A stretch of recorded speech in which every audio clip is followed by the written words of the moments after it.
Hi, this is Tim from InstantPianoGenius.com, and I've been a professional keyboard player for 20 years. I've been on stage about 7,000 hours total playing piano, and I've been in rehearsal and recording studios with top-notch musicians who have also played with Journey, Rick Springfield, Billy Idol, Melissa Etheridge, Alice Cooper, Richard Marx, Michael Jackson, Boz Scaggs, Barry White, Nancy Wilson, Aretha Franklin, Michael McDonald, Kenny Loggins, Elvis Costello, Macy Gray, and dozens of others. I'm a working musician, not a piano teacher. I know exactly what you need to know to become a professional keyboard player or just how to sound like a pro as quickly as possible. Professional musicians don't talk about chords very much. They use a number system that your piano teacher probably won't even show you. In the next few minutes, I'm going to quickly teach you more about how to actually play the piano than you've probably learned taking lessons for months.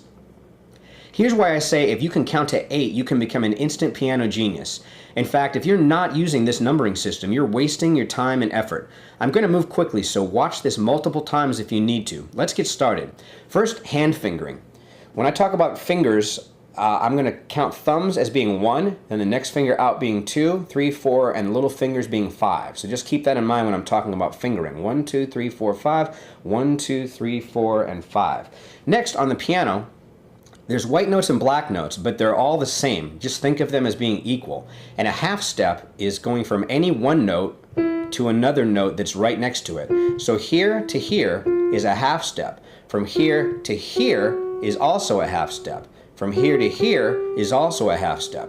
So it doesn't matter if it's white or black, just adjacent notes are a half step. Now a whole step means that there's a note in the middle. So from here to here is a whole step because this note is in the middle. From here to here is a whole step, of course, because there's a note in the middle. Here to here, just a half step. And from here to here is also a whole step because this note is in the middle. So just ignore the fact about some being white and some being black. A whole step means there's a note in the middle. A half step means there is no note between the two notes. Now, recognizing the notes on the piano, you probably already know that it goes from A to G, but just in case you don't, in order to find where the A is, you look for any cluster of 3 black notes and draw a line from the center black note out, and the A is right to the right of that line. So this is A. Now it just counts up sequentially in white notes. A, B, C, D, E, F, G. And once you get to G, then it comes around back to A. And you can tell this is an A because there are the 3 black notes again, and you draw the line out, that's the A. So as you can see right there, this is an A, this is an A, this is a B, this is a C. And this is called this is C. It's also called the center C, and C is found by either counting up from the A or taking the 2 black notes and then going to the left of the left one, and that's a C. And the reason that people use middle C is that a major scale in C uses all white notes, so it's a good place to start. So more importantly than the notes I just showed you, and now let's get into the numbering system now. Instead of going A, B, C, D, E, F, G, if we're playing an A, I'm going to think of it as 1, 2, 3, 4, 5, 6, 7. And once we've gone from A to G, and this is 7, we come back to A. So this would be 8. So this A is a 1, and this is an 8. And that's why I say if you can count to 8, you can be an instant piano genius. Now you could also think of this 8 as a 1 if you're going to continue on up. 1, 2, 3, 4, 5, 6, 7, 8. Okay, so now let's take middle C. This is the C, and if we were going to play a C major scale, it's in all white notes. So now, because we're talking about C, we're going to make the C 1. So this is 1, 2, 3, 4, 5, 6, 7, 8.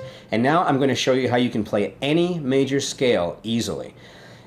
Okay, a major scale is all whole notes, meaning you're going from here to here. That's a whole step because there's a note in between. Here to here is a whole step. So the only time in a major scale where there are half notes is between the 3 and the 4 and the 7 and the 8, okay? Besides the 3 and the 4 and the 7 and the 8, every other note is a whole step. So once you know 3, 4, and 7, 8 are the only half steps, to play C, you go 1, 2, 3, and then from 3, 4 is a half step, and then you go whole step, whole step, whole step, and then from 7 to 8 is a half step. Now you can apply that to anything. So let's play a major scale in D. There's going to be black notes in it, but we know that the only half steps are between 3, 4, and 7, 8, right? So we're going to go whole step, so we're going to go 1, 2, 3, and then from 3 to 4 we're going to do a half step. So we know it goes to here, then we're going to go whole step, whole step, whole step, and then we know that from 7 to 8 is a half step. So we're going to go from here to here. So as long as you remember 3, 4, and 7, 8 are the only half steps in a major scale, you have just learned how to play any major scale. Now, minor scales. A minor scale is all whole notes except between 2 and 3 and 5 and 6. Between 2 and 3 and 5 and 6. So the A minor scale happens to be all white notes. So let's take a look at that. So we're going to play a minor scale. It sounds sadder than a major scale. Okay, so we're going to make this 1 because we use the 1 for wherever we're starting with. So 2 and 3 and 5 and 6 are the only half steps. So we're going to go 1, 2, and then from 2 to 3 is a half step.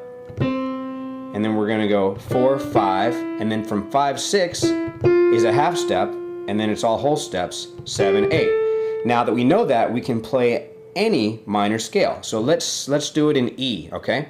So this is an E. So we know it's whole steps except between 2, 3, and 5, 6. So this is E minor. 1, 2, and then from 2 to 3 is a half step. Then 4, 5. Now we know between 5 and 6 is a half step. 6, and then 7, 8. Now that's how you play any minor scale. Now here's some excellent news. You don't really have to play those scales very much. I'm not going to push you to be able to play those scales, but now that I've shown you that, you can do it. So you know how to find that information. So let's move on. Do you know what the difference between a major and a minor chord is? A major chord sounds happy, and a minor chord sounds sad. Can you tell the difference? Okay, so here's how to play any major chord.